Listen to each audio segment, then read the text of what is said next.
African, the famous Philip Quagu. Philip was born in Cape Coast around 1741. Age 11, he was sent to England, where he was trained and educated at Oxford University. He graduated from Oxford 1765 and ordained as a priest in London. He became the first African. First one here was a British governor by name George Maclean. Maclean died 1847, age 46. And just beside George Maclean, we had a wife. Her name, Letitia Elizabeth Blendon. She traveled from England to Cape Coast 1838 to visit her husband. She got here safely, but within some months, she was found dead in her husband's room. And some say malaria killed her. Others say she took poison when she learned that the husband was cheating on her with another African woman. So these are the rumors we have. We don't actually know what actually killed her. She died 1838, age 36. And the other one was a soldier, C.B. White, that he also died 1812, age 38. So these are the known graves at the cemetery. Let me show you. Search my life.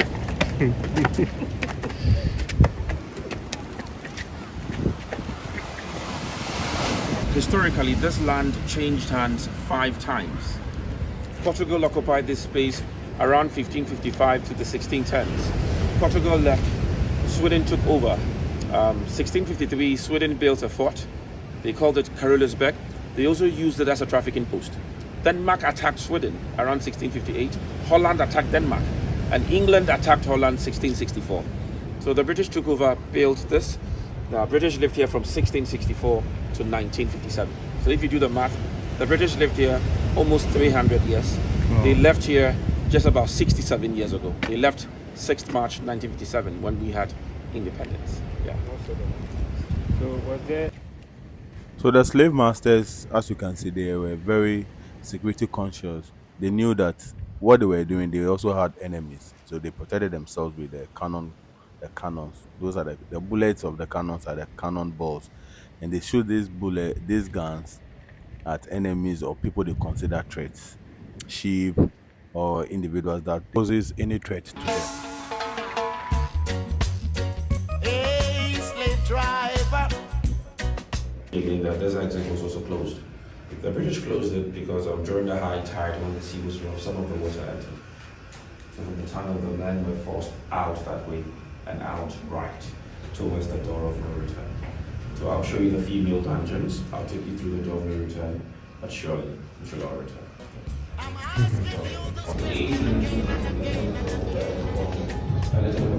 the dungeons, they were forced naked in chains of the child. So same here, the women were forced naked. They menstruated here, they were not washed properly. You see, it wasn't really nice. You can imagine you menstruating here, defecating, urinating, and you stuck in it. You can imagine the diseases and infections women were exposed to. If the walls could talk, you can hear them. Again, the holes you see up there was for light. When will this payday be, Mr. Big Man? When will this payday be?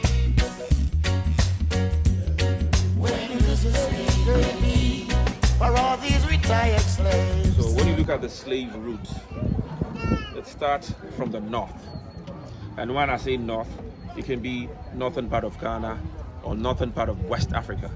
Because as far as from Niger, Mali, Burkina Faso, through northern Ghana, through Kumasi, Asan Praso, Asan Manso. So Asan Manso was famous as one of the biggest slave markets around.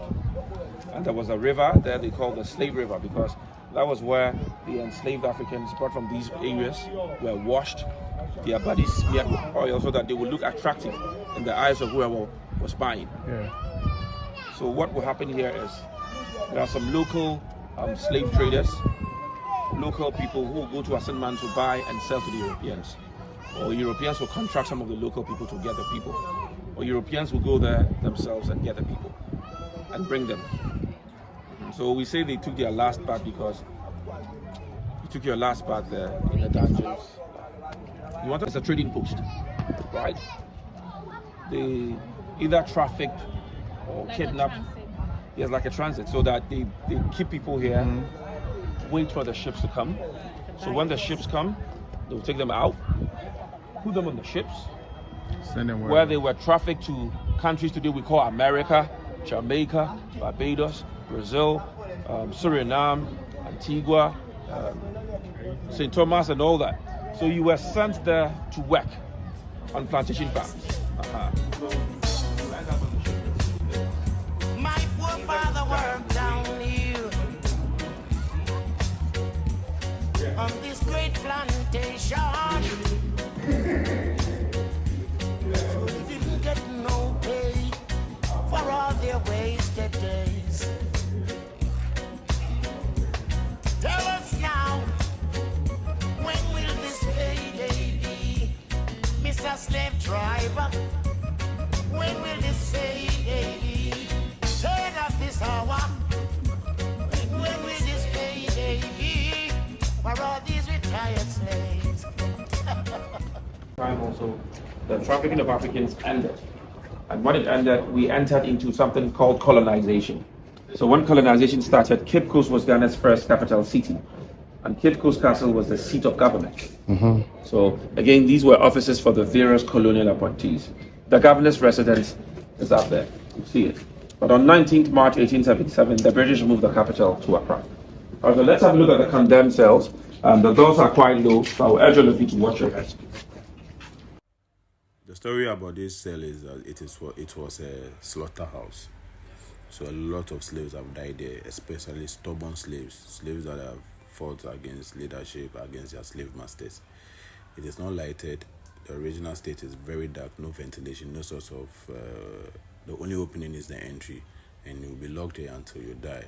You suffocate and die. Actually, that's bad, right? Realized that there was no windows. Yeah. So they built it such that no air can enter, no air can go out. So you were brought in, they shut all the doors behind them, denied them water, food, light, and air.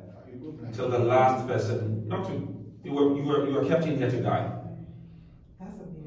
Yes, that is because you were kept here to die. You were kept here to die because you fought against them. You rebelled against them. You revolted. You did not agree with them. And to the British, they seem to be troublesome. So if you are troublesome, then we are going to kill you so that your death will be a lesson or a deterrent to the others, so that you will not rebel back or escape or revolt. So the main thing is they will keep you here. If about 10 of them were here, they will make sure that the last person died. They'll take the bodies out and throw the bodies. I was wondering how many cries and help and wailings that the walls of these cells have heard. So agonizing. I was thinking about what people went through in this particular place. I mean, if you think about the whole thing, it's so sad. Very thick, hot inside here. Very, very hot.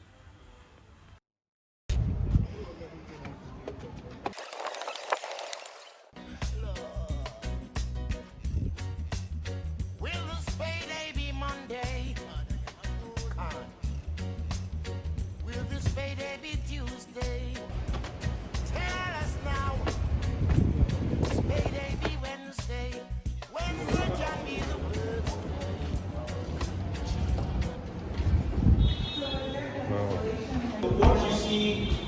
What you see here, the windows, everything here except the furniture, everything here is just like when the British were here. The floor was wood when the British built this place. The ceiling is also wood. So here we only restore. Okay. You understand? Okay. We only restore. The windows also, we restored it to the same style. And so here we don't take out, we don't add, we only do all that. So here, the British slave traffickers will wait on their African collaborators to bring captives. So when we talk about the transatlantic slave trafficking, or what some people call trade, we should understand that it is not part of our history as Africans. It was a disruption to our history. Because Europeans invented it for their own selfish gains. So more like exploiting Africans. And now again, they make the whole thing sound like there was already chaos or war in Africa. But it's a lie. Europeans turned Africa into what it is today. Because they created those manipulations, those divides, They had sides, hitting people's heads against each other, creating war, creating an atmosphere for confusion. So what they would do is they would supply firearms and gunpowder. Because at the end of the day, the more we fight among ourselves as Africans, the more we sell ourselves. And when Europeans cannot use Africans to do their bit, Europeans will go out there and steal people. Normally the history books will not mention that, Europeans went there. They'll say, the Europeans were at the fort and castles and the Africans no. When you go to Central Africa, places today we call Congo and Angola, Portugal did a lot of damage. Portugal did a lot of kidnappings, raids, and Portugal stole people from that end to Brazil. So here they will exchange Africans for European goods like guns, mirror, blanket, alcoholic drinks, you know them. So after they were exchanged for these items, they were forced downstairs at the courtyard, they were branded. And after they were branded, they were kept in the gardens to wait on the ship. So that is the history behind Palava. Can this payday be Thursday and Johnson Day? Can it be Friday, the regular payday? Will it be Saturday, Saturday being shoemaker's wife day? I want you to give me that, want it, no! When will this payday be? Slave driver, when will this payday be? Oh, Jah. When will this payday be for these retired slaves? Tell us now, when will this payday be? You better give me that. When will this payday be? Tell us this hour. When will this pay? On 19th March 1877, the British moved the capital from Cape Coast to Accra. Let's have a look at the bedroom. So this was a bedroom. But let me also show you something from here.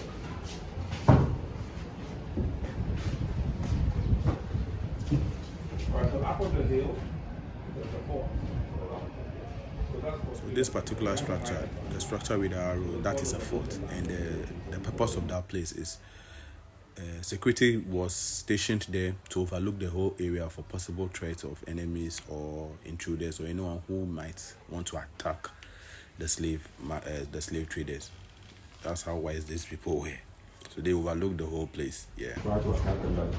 Yeah. So they lived here from 1664 to 1957. You also find the church. So that's an Anglican church over there. Behind it is a Catholic church.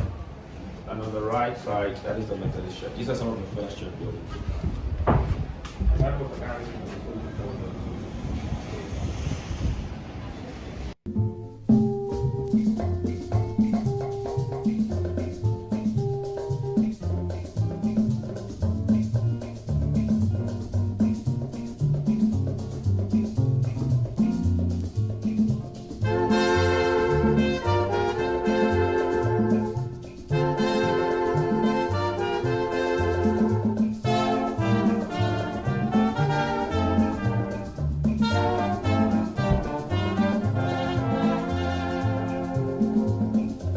Ghana, we now have freedom.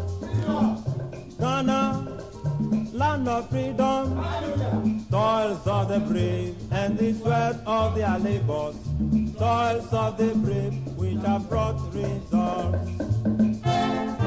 I would say let's do our very best to treat each other better. If humanity is capable of achieving that, I guess the world will rather become a better place for all of us to live in, regardless of race, color, gender, religion, or nationality. So that is a simple message I leave with all of you. So I told end here. Once again, my name is Justice Papineapa. I hope you had a good time. Thank you very much.